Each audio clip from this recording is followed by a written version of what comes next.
Hi friends, ഇന്ന് ഞാൻ നിങ്ങളുമായിട്ട് ഷെയർ ചെയ്യുന്നത് മുട്ടയും അതുപോലെ തന്നെ തേങ്ങയൊക്കെ നമ്മുടെ വീട്ടിലുണ്ടെന്നുണ്ടെങ്കിൽ വളരെ ഈസി ആയിട്ട് ഉണ്ടാക്കാൻ പറ്റുന്ന നല്ലൊരു കേക്കിൻ്റെ റെസിപ്പിയാണ് കേട്ടോ. വളരെ ഈസിയാണ്, എപ്പോഴും വീട്ടിലുള്ള സാധനങ്ങൾ മാത്രം മതി, കഴിക്കാനും നല്ല ടേസ്റ്റാണ്. അപ്പോൾ ഇതെങ്ങനെയാണ് നോക്കിയാലോ. ആദ്യം തന്നെ ഒരു മിക്സിയുടെ ജാർ എടുത്തിട്ട് അതിലേക്ക് 3 കോഴിമുട്ട ഒന്ന് പൊട്ടിച്ച് വയ്ക്കുന്നുണ്ട്. കോഴിമുട്ട തണുപ്പൊന്നും ഉണ്ടാകാൻ പാടില്ല, അതുപോലെ തന്നെ മിക്സിയുടെ ജാറിൽ വെള്ളത്തിൻ്റെ നനവൊന്നും ഉണ്ടാകാൻ പാടില്ല കേട്ടോ, അതൊക്കെ ശ്രദ്ധിക്കുക.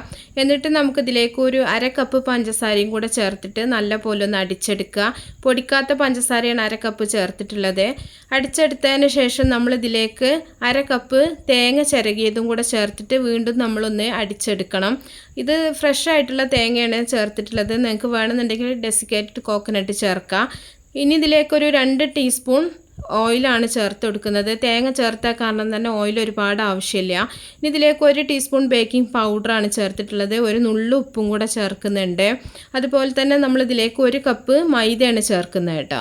അപ്പോൾ മൈദയും ബേക്കിംഗ് പൗഡറും ഉപ്പും വേണമെന്നുണ്ടെങ്കിൽ നിങ്ങൾക്ക് അരിച്ചെടുത്തതിന് ശേഷം ചേർക്കാം. ഞാൻ ഇതിലേക്ക് അരിക്കാതെ തന്നെ നേരിട്ട് ചേർത്തിട്ടുള്ളതാണ്. ഇനി ഇതിലേക്ക് 1 ടീസ്പൂൺ വാനില എസൻസും കൂടെ ചേർത്തിട്ട് നല്ല പോലെ ഒന്ന് അടിച്ചെടുത്തിട്ടുണ്ട്. ഇനി ഒരു നോൺ സ്റ്റിക്കിൻ്റെ ഒരു പാൻ എടുത്തിട്ട് കുറച്ച് ഓയിലൊന്ന് ബ്രഷ് ചെയ്തിട്ടുണ്ട്. ഇതിലേക്ക് നമ്മൾ കേക്കിൻ്റെ ബാറ്റർ ഒന്ന് ഒഴിച്ചു കൊടുക്കുന്നുണ്ട്. അപ്പോൾ ഏത് പാനിലും നിങ്ങൾക്ക് റെഡിയാക്കി എടുക്കാം. കുക്കറിൽ വേണമെങ്കിൽ അങ്ങനെ ചെയ്യുക, അതൊക്കെ നിങ്ങളുടെ ഇഷ്ടം പോലെ ചെയ്യാം.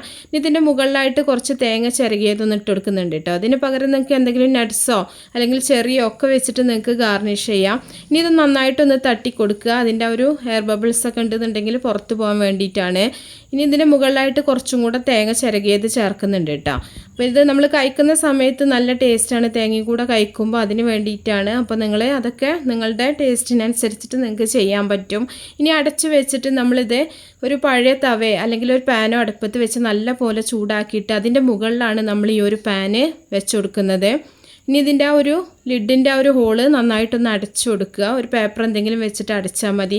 ഒരു 30-35 മിനിറ്റ് മീഡിയം ഫ്ലെയിമിലിട്ടിട്ട് നമ്മളിത് വേവിച്ചെടുക്കുകയാണ് ചെയ്യുന്നത്. അപ്പോൾ ഒരു 35 മിനിറ്റിന് ശേഷം തുറന്നിട്ടാണ് ഞാനിപ്പോൾ കാണിക്കുന്നത് കേട്ടോ. ഇനി നമുക്കൊരു ഈർക്കിലോ അല്ലെങ്കിൽ ഒരു സ്കീവറോ എന്തെങ്കിലും വെച്ചിട്ടൊന്ന് കുത്തി നോക്കുക, ഉൾഭാഗം റെഡി ആയിട്ടുണ്ടോ എന്ന് നമുക്ക് പെട്ടെന്ന് തന്നെ അറിയാൻ പറ്റും. അപ്പോൾ മാവൊന്നും ഒട്ടി പിടിക്കണില്ല എന്നുണ്ടെങ്കിൽ നമ്മളെ കേക്ക് നല്ല പോലെ തന്നെ കറക്റ്റായിട്ട് വെന്ത് കിട്ടിയിട്ടുണ്ട്. ഈ ചൂടാറിയതിന് ശേഷം നമുക്ക് ഈ ഒരു പാനിൽ നിന്ന് ഇത് തട്ടി വേറൊരു പ്ലേറ്റിലേക്ക് മാറ്റുക. ബടിയൊന്നും കരിയാണ്ട് തന്നെ നല്ല പോലെ തന്നെ കിട്ടിയിട്ടുണ്ട്. അപ്പോൾ എല്ലാവരും ഒന്ന് ട്രൈ ചെയ്ത് നോക്കുക. വീട്ടിലുള്ള സാധനങ്ങൾ മാത്രം മതി, നമുക്ക് ബീറ്ററോ ഓവനോ ഒന്നും ആവശ്യമില്ല കേട്ടോ.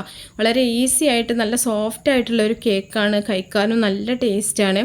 എന്നിട്ട് ഉണ്ടാക്കി നോക്കുന്ന സമയത്ത് നിങ്ങളുടെ ഫീഡ്ബാക്കൊക്കെ അറിയിക്കുക. ഇഷ്ടപ്പെട്ടാൽ ലൈക്ക് ചെയ്യുക, ഷെയർ ചെയ്യുക, മാക്സിമം സപ്പോർട്ട് ചെയ്യുക. അപ്പോൾ നല്ല റെസിപ്പികളൊക്കെ ആയിട്ട് നമുക്ക് അടുത്തൊരു വീഡിയോയിൽ കാണാം.